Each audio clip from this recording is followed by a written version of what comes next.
চলো মিষ্টি লাভারদের জন্য দারুণ একটা জিনিস বানিয়ে দেখাবো।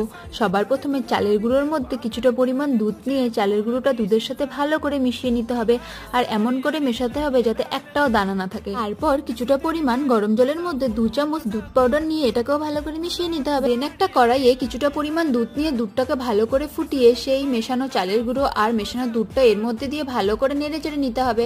আর এটা ভালো করে জাল হয়ে গেলে এর মধ্যে কনডেন্স মিল্ক দিয়ে ভালো করে আবারও নেড়ে চেড়ে নিতে হবে।